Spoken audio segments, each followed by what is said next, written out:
নামঘৰে অকল ৰাসেই নহয়, অসমীয়া কলা কৃষ্টিৰ লগত জড়িত সকলোবোৰ অনুষ্ঠান ইয়াত উদযাপন কৰা হয়।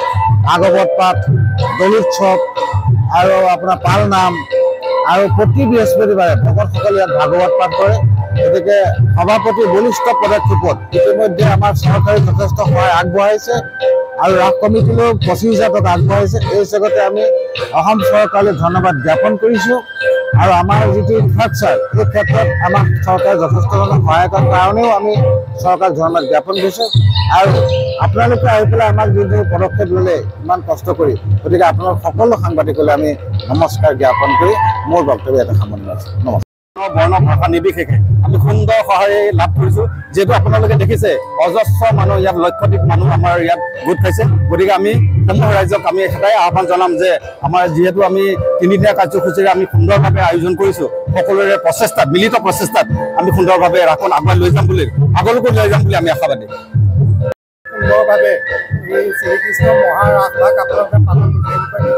হয়, আমি মানে প্ৰত্যেক বছৰে আমি আজি আগন্তুক বহুত বছৰ ধৰি প্ৰত্যেক বছৰ ধৰি আমি ৰাস উৎসৱ উদযাপন কৰি আহিছোঁ।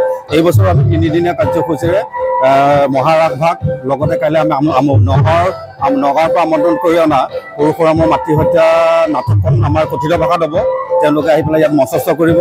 লগতে তাৰ পিছদিনাখন আমাৰ যিহেতু 20 তাৰিখ তেখেতে তাত মানে অনুষ্ঠিত কৰিব আমাৰ হোজাই এটা দল, তেওঁলোক আমাৰ যিটো আমাৰ হেৰি আছে কিবা সাহিত্য সভাৰ থ্ৰুৰেদি আমাৰ এখন নাটক হ'ব। লগত আমি আমন্ত্ৰিত আকৌ এখন নাটক আনিছোঁ, তেওঁলোক হৈছে কাকীৰ পৰা এখন নাটক আহিব, তেওঁলোকৰ তাত সামাজিক নাটক উপভোগ কৰিব। 1979 চনত শশীমোহন গোহাঁই বৰুৱা হোজাই যমুনা ইৰিগেশ্যনৰ এক্সিকিউটিভ ইঞ্জিনিয়াৰ, তেখেতৰ একক প্ৰচেষ্টাত আৰু হোজাই ৰাইজৰ সহযোগিতাত প্ৰতিষ্ঠা কৰা হৈছিলে। আৰু সেইদিন ধৰি আজিলৈকে প্ৰতি বছৰে ইয়াত ৰাস উৎসৱ পালন কৰা হয়।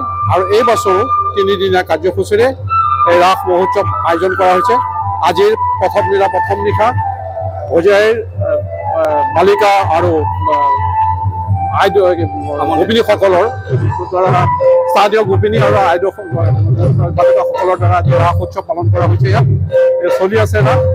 অহাকালিলৈ আমাৰ আমন্ত্ৰিত নগাঁৱৰ পৰা আহিব লগা এখন ভাওনা প্ৰদৰ্শন কৰা হ'ব। পৰহিলৈ স্থানীয় শিল্পীসকলৰ দ্বাৰা ইয়াত এখন নাট মঞ্চস্থ কৰা হ'ব। এতিয়া আমি হোজাইবাসী সকলো ৰাইজে, জাতি ধৰ্ম বৰ্ণ সকলো ৰাইজে সকলোৰে সহযোগিতাত এই ৰাসভাগেই শান্তিপূৰ্ণভাৱে প্ৰত্যেকবাৰে অনুষ্ঠিত হৈ আহিছে।